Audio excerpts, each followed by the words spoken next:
नमस्कार दोस्तों, प्रोग्राम विशेष में आप सभी का स्वागत है। दोस्तों, दीजिए मौका अपने ऑर्गन्स को किसी दूसरे के जिस्म में धड़कने का। बेहतरीन मौका है ये मृत्यु के बाद भी जिंदा रहने का। दोस्तों, आप समझ ही चुके होंगे हम बात करने जा रहे हैं ऑर्गन डोनेशन की।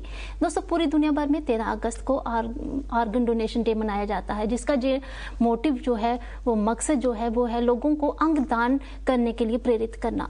क्योंकि बहुत सारे लोग ऐसे होते हैं जो ऑर्गन फेलियर के चलते कई तरह की समस्याओं का सामना कर रहे होते हैं, मौत और जिंदगी के साथ संघर्ष कर रहे होते हैं। समय पर उनको ऑर्गन मिल जाता है तो उनकी जान को बचाया जा सकता है। कितना इम्पोर्टेंट है ऑर्गन डोनेट करना।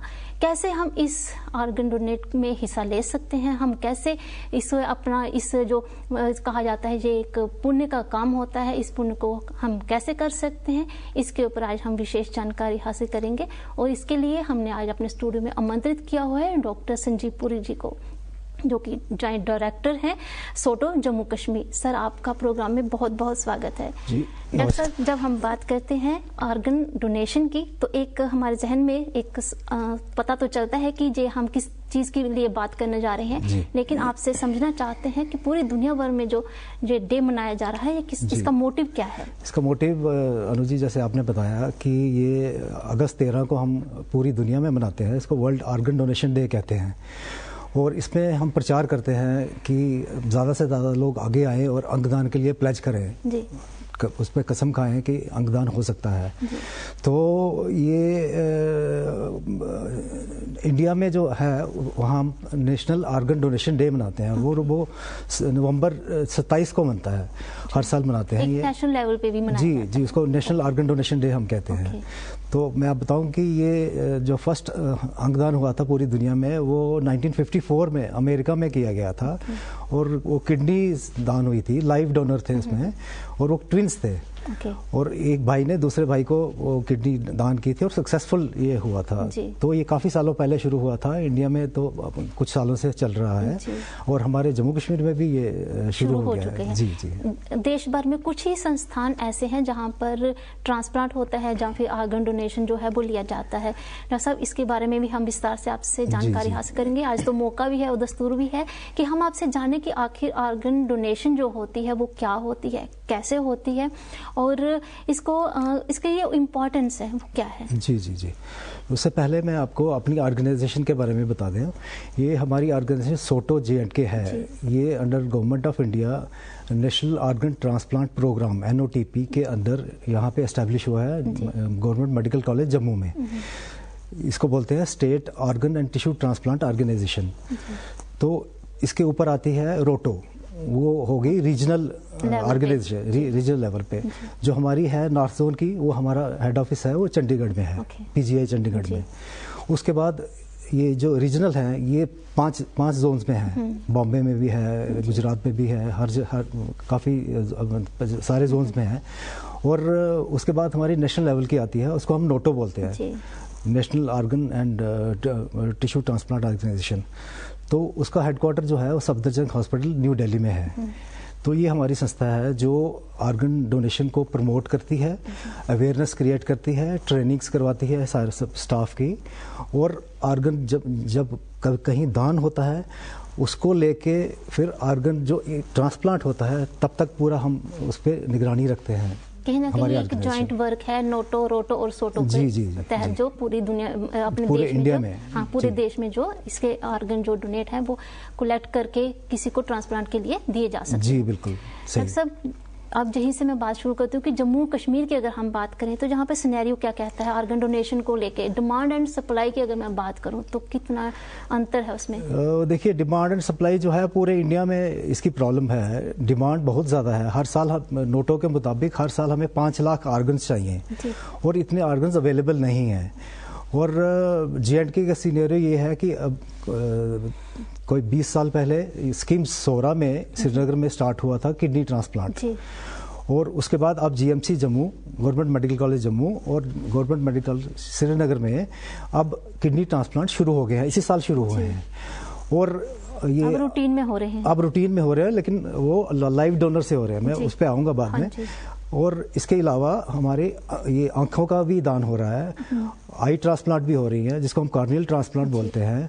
वो श्रीनगर मेडिकल कॉलेज और जम्मू मेडिकल कॉलेज दोनों में स्टार्ट हुआ है। वो 2-3 साल से स्टार्ट हो गया है यहाँ पे। ये हमारे थी पिछले साल कुछ सालों में आई बैंकिंग। हाँ जी, इसी साल रजिस्टर हुआ है आई बैंक, इसी साल रजिस्टर हुआ है। इनफैक्ट हमारा ये पहले स्टेट हुआ करती थी, हमारा स्टेट का एक्ट था।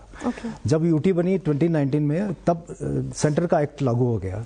सोटो तब आया जी, सोटो तब आया, उसके बाद आया J&K में। सर, अब अगर मैं ऑर्गन डोनेशन की बात करूं तो ऑर्गन डोनेशन क्या होती है और कितने टाइप की होती है? जी, ऑर्गन डोनेशन जो है ये डोनर 2 तरह के होते हैं। एक लाइव डोनर होते हैं और एक डेड या डिजीज्ड डोनर जिनको हम बोलते हैं होते हैं।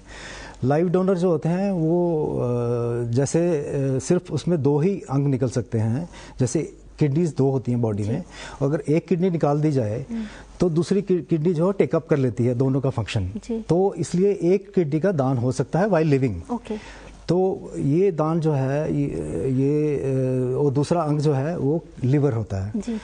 लीवर का क्या है कि लीवर का एक पोर्शन अगर थोड़ा सा निकाल लिया जाए तो पूरा लीवर फिर रीजनरेट कर जाता है बॉडी में और उसका स्थान ले लेता है। वो छोटा जो हमने पार्ट निकाला उसका दान हो सकता है। और ये दान जो होता है ये रिलेशंस में ही रहता है।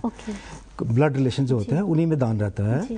या फिर अगर ब्लड रिलेशन के बाद अगर करा जाए तो फिर आउट ऑफ अफेक्शन, मतलब अगर कोई दोस्त है, कोई बड़ा नज़दीकी प्यार है किसी से, जैसे हस्बैंड वाइफ एक दूसरे को दे सकते हैं। जी, ये हो गया लाइफ डोनर। बहुत सारे जीवनदायिनी अंग जो आफ्टर डेथ जो है वो किसी दूसरे को जिंदगी दे सकते हैं, वो कौन कौन से होते हैं? वो उन्हीं के लिए वो डिजीज्ड ऑर्गन डोनेशन हो गया कि जैसे हम प्लेज करते हैं, हम साइन करके देते हैं कि हमारे अंग जो है हमारी मृत्यु के बाद दान कर दिए जाएं। उसमें 37 ऑर्गन और टिश्यूज जो होते हैं वो दान हो सकते हैं। तो जैसे मेन मैं आपको बताता हूँ, उसमें आइज दान हो सकती हैं, किडनीज दान हो सकती हैं, लिवर दान हो सकता है, हार्ट लंग्स दान हो सकते हैं, पेनक्रियास दान हो सकता है, ये इंटेस्टाइन्स, बोन्स, हड्डियाँ हमारी और स्किन, ऐसे ऑर्गन्स जो हैं दान हो सकते हैं।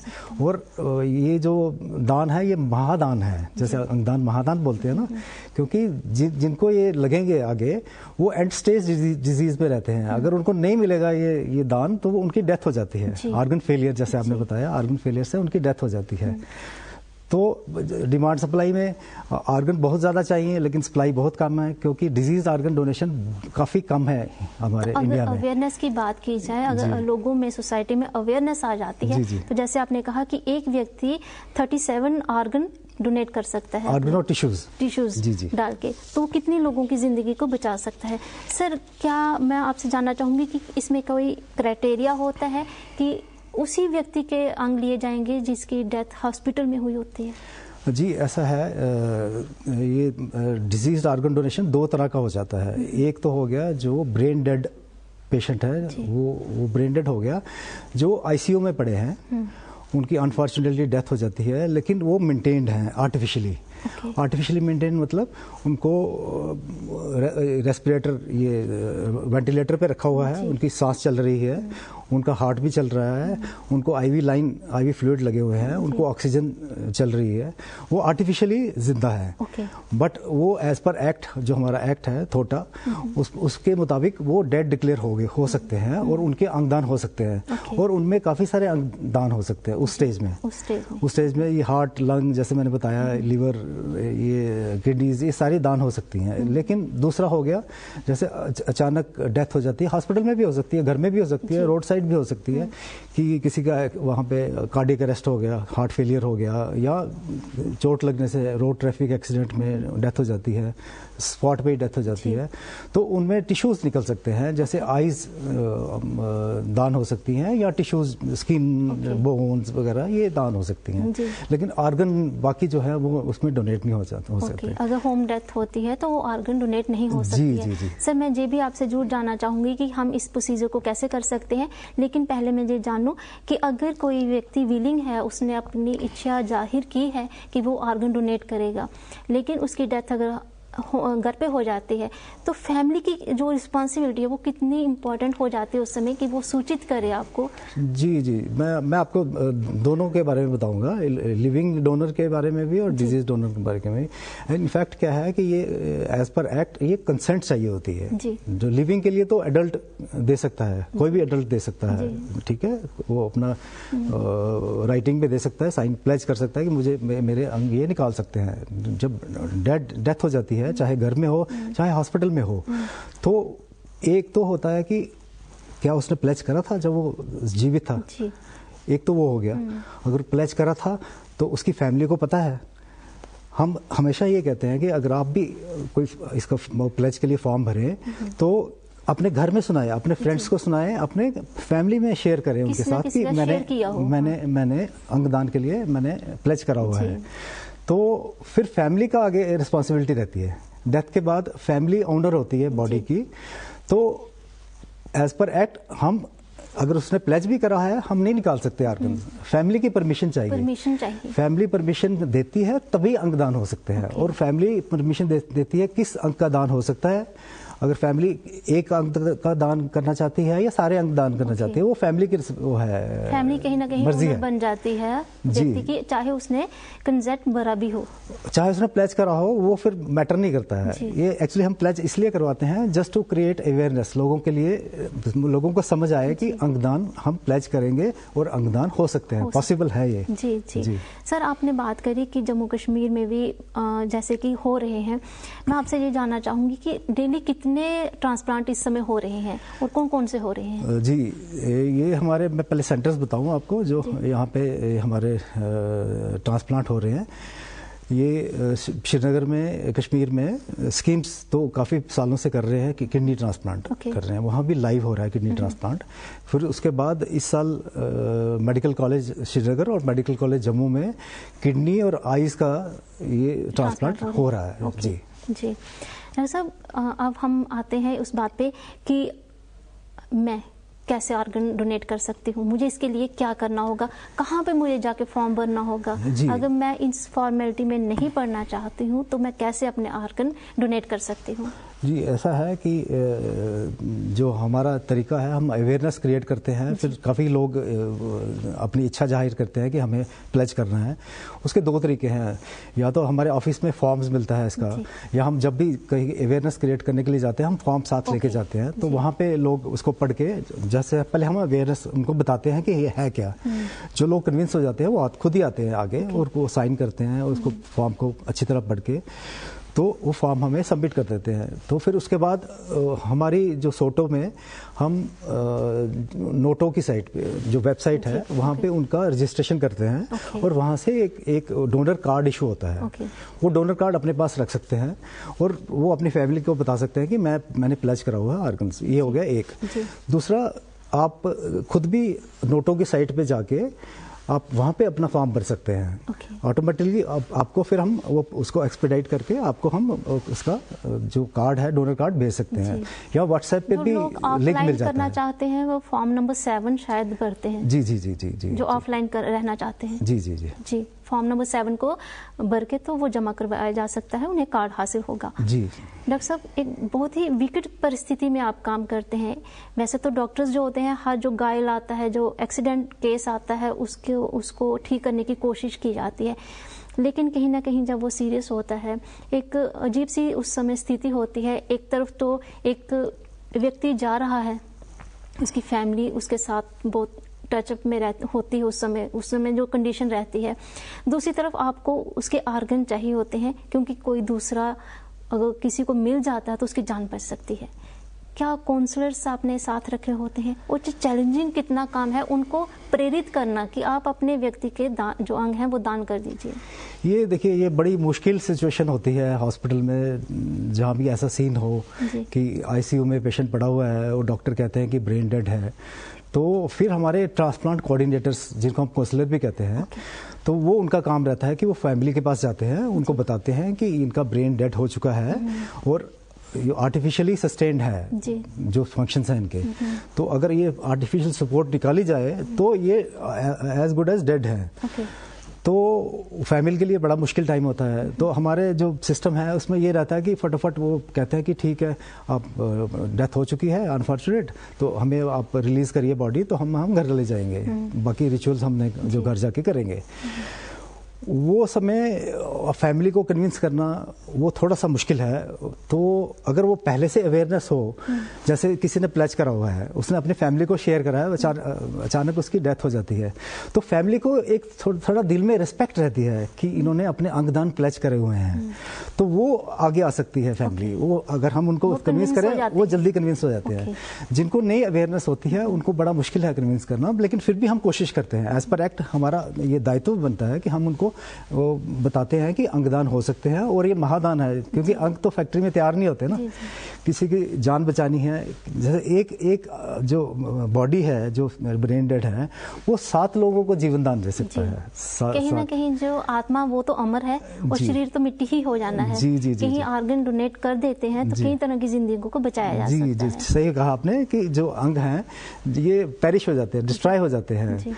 तो अगर ये जीवित अवस्था में निकाल लिया जाए और किसी को लग जाए, उसका जान बच जाती है और ये अंग धड़कता रहता है, जैसे आपने बोला अंग फंक्शन करता रहता है, मरने के बाद भी जिंदा रहता है और अमर हो जाते हैं लोग। जी, अमर हो जाते हैं। जी। डॉक्टर साहब, आइस डोनेट की मैं अगर बात करूं, आप इसी शोबे से ताल्लुक भी रखते हैं, जानना चाहती हूँ कि मृत्यु के कितने समय के अंतराल में जो आइस हैं वो ली जा सकती हैं, और उसकी कहीं कहीं जो लास्ट टाइम की जो डिग्निटी है वो हर्ट ना हो, कितना फोकस दिया जाता है कि डिसफिगरमेंट ना हो? जी।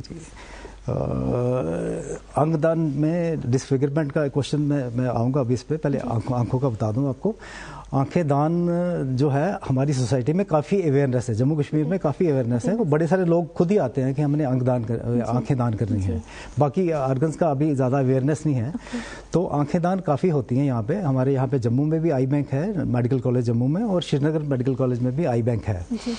तो आंखें दान जो होती हैं वो उसमें ये 6 से 8 घंटे मौत के बाद तक हम आंख ले सकते हैं। घर में भी ले सकते हैं आंख, हॉस्पिटल में भी ले सकते हैं।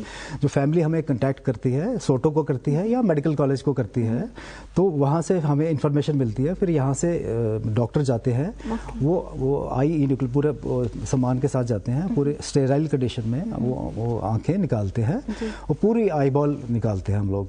और इसमें जो है डिसफिगरमेंट नहीं होती है। मोस्टली क्या रहता है कि जो जैसे आई बॉल निकाल लिया, फिर उसके बाद हमें एक स्पॉन्ज होता है इसका, गॉज का स्पॉन्ज होता है, उसको राउंड सा, उसको हम आई सॉकेट में बांध के लगा के उसके बाद आई लैशेस जो है, आई लिड्स जो है वो उसको स्टिच कर देते हैं। और कोई भी ऑर्गन अगर हम निकालेंगे, जैसे एब्डोमेन में, चेस्ट में हम ऑर्गन्स निकालते हैं, तो ऐसा नहीं है कि वो डिसफिगरमेंट हो जाती है, वो पूरे प्रॉपर स्टिचिंग हो जाती है उसके बाद। और बॉडी फैमिली को देखना में बड़ा अजीब सा, इसी शायद यही हेजिटेशन है, हेजिटेशन यही होती है कि वो सोचते हैं कि म्यूटिलेट ना हो जाए, बॉडी खराब ना हो जाए। जो एक बात अब मैं आपको बता दूं, क्लियर बात बता दूं कि डॉक्टर्स की नज़र में किसी भी हॉस्पिटल में बॉडी जो है वो बड़ी रिस्पेक्टफुल, डिग्निटीफाइड तरीके से उसको ट्रीट किया जाता है। तो ये ऑर्गन्स भी जो निकाले जाते हैं बड़े डिग्निफाइड तरीके से निकाले जाते हैं। और जब बॉडी फैमिली को दी जाती है तो फैमिली को नहीं पता चलता है कि इनके अंग जो है निकले हुए हैं बॉडी से। डॉक्टर साहब, ग्रीन कॉरिडोर की बात की जाती है, जब ट्रांसप्लांट की और डोनर की बात की जाती है तो ग्रीन कॉरिडोर की बात की जाती है। और पिछले दिनों देखा हमने जम्मू में भी ड्रिल जैसी देखी गई। सर ये क्या होता है और जम्मू कश्मीर में ये क्या बन चुकी है? जम्मू कश्मीर में अभी सिनेरियो ये है कि अभी खाली लाइव ट्रांसप्लांट्स चल रहे हैं जिसमें किडनी निकलती हैं, और डेड में खाली आई ट्रांसप्लांट और कार्नियल ट्रांसप्लांट हो रहे हैं। अभी जो बाकी अंग हैं अभी फैमिली कोई आई नहीं जिन्होंने बोला कि हमें पूरे अंग दान करने हैं, और अभी हॉस्पिटल की प्रिपेयर्डनेस भी अभी नहीं है ऐसी। तो इसमें हम ट्रेनिंग्स करवा रहे हैं सारे स्टाफ की, डॉक्टर्स की, और लोगों को अवेयरनेस क्रिएट कर रहे हैं। जी, ग्रीन कॉरिडोर का ये मतलब होता है कि हमें ट्रांसपोर्ट करने हैं ऑर्गन्स की ट्रांसपोर्टेशन को हम ग्रीन कॉरिडोर मेथड से करते हैं। ट्रांसपोर्टेशन क्यों करनी है? जैसे हमारी ऑर्गेनाइजेशन, जैसे आपको बताया मैंने, सोटो है, फिर रोटो है, फिर नोटो है। तो जैसे हमारी मेडिकल कॉलेज जम्मू में किसी ने अंगदान कर दिए हैं, ब्रेन डेड पेशेंट ने अंगदान कर दिए हैं, तो अब हम देखते हैं कि हमारे लोकल मेडिकल कॉलेज में किन अंगों की जरूरत है, जैसे आंखों की जरूरत हो सकती है, किडनीज यहाँ पे हो सकती हैं, तो वो अंग हम प्रेफर करेंगे कि अपने इंस्टीट्यूशन में ही देना। अगर यहाँ उनका जो रेसिपिएंट है पेशेंट अवेलेबल नहीं है उस समय या मैच नहीं करते हैं अंग वो, फिर हमें कश्मीर में पूछना है उनसे, उनको तो नहीं चाहिए। इस मैचिंग अगर हो जाती है फिर उनकी प्रेफरेंस रहती है, जम्मू के बाद उनको श्रीनगर वालों को देने हैं। ये मैं जम्मू मेडिकल कॉलेज की बात कर रहा हूँ, ऐसे वाइस वर्सा श्रीनगर वाले भी ऐसे करेंगे। फिर उसके बाद अगर J&K में इनकी ज़रूरत नहीं है, कोई डोनर इनका रिसिपेंट नहीं मिला, फिर हमें बाहर रोटो के पास जाना है, जो हमारी रीजनल है, वो PGI चंडीगढ़ में है। उन्होंने पूरे नॉर्थ जोन में पूछना है कि कौन कौन से अंग चाहिए, कहाँ, ये एलोकेशन फिर उनको हो जाती है। अगर वहाँ भी अगर कोई रिसिपेंट नहीं मिले, फिर हम नोटो के पास जाते हैं। नोटो जो दिल्ली में ऑर्गेनाइजेशन नेशनल लेवल पे, उन्होंने पूरे इंडिया में देखना है कि किनको अंग की ज़रूरत है, तो फिर ऐसे एलोकेशन हो जाती है, अलॉटमेंट हो जाती है। तो फिर जब आर्गन टीम आती है, आर्गन निकालती है, तो फिर वो उसको हमने विद इन आवर्स भेजना होता है, टाइम फ्रेम होता है, वो इंस्टॉल किया जाता है। जी, फिर वहाँ पे ट्रांसप्लांट करना है। उसके लिए क्रिएशन ऑफ ग्रीन कॉरिडोर होता है। इसमें बड़े सारे स्टेक होल्डर्स हैं। इसमें हॉस्पिटल, एक तो डोनर हो गया ना, उसकी फैमिली, फिर जो हॉस्पिटल है जहाँ पे पेशेंट पड़ा हुआ है वो हो गए, उनका स्टाफ हो गया, फिर उसके बाद लोकल पुलिस जो होती है, जो थाने के SHO हैं, और उसके बाद ट्रैफिक पुलिस, उसके बाद फिर एयरपोर्ट अथॉरिटीज और एयरपोर्ट सिक्योरिटी।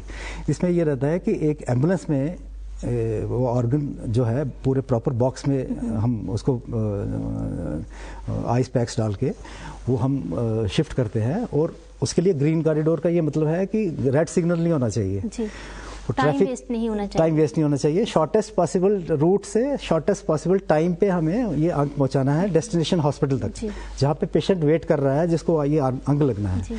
तो ये फिर ट्रैफिक पुलिस की गाड़ी इसको एस्कॉर्ट करेगी आगे इस एम्बुलेंस को जिसमें अंग जा रहा है, और सीधा ये एयरक्राफ्ट के पास पहुंचेगी, वहाँ पे सीधा ये एयर जो क्राफ्ट है उसमें चले जाएगा, ये बॉक्स चला जाएगा।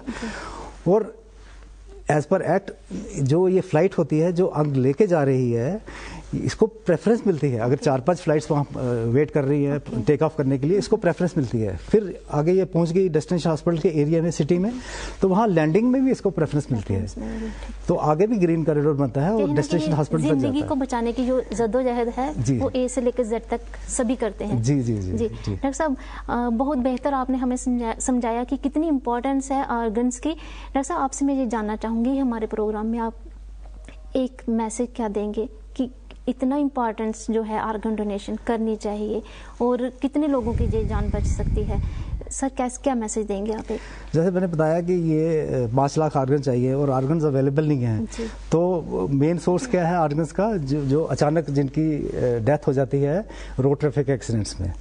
बड़े सारे एक्सीडेंट्स होते हैं हमारे इंडिया में, बहुत सारे एक्सीडेंट्स होते हैं, और वो जीवित अवस्था में हॉस्पिटल पहुंचते हैं, वहाँ उनकी मौत हो जाती है अनफॉर्चुनेटली।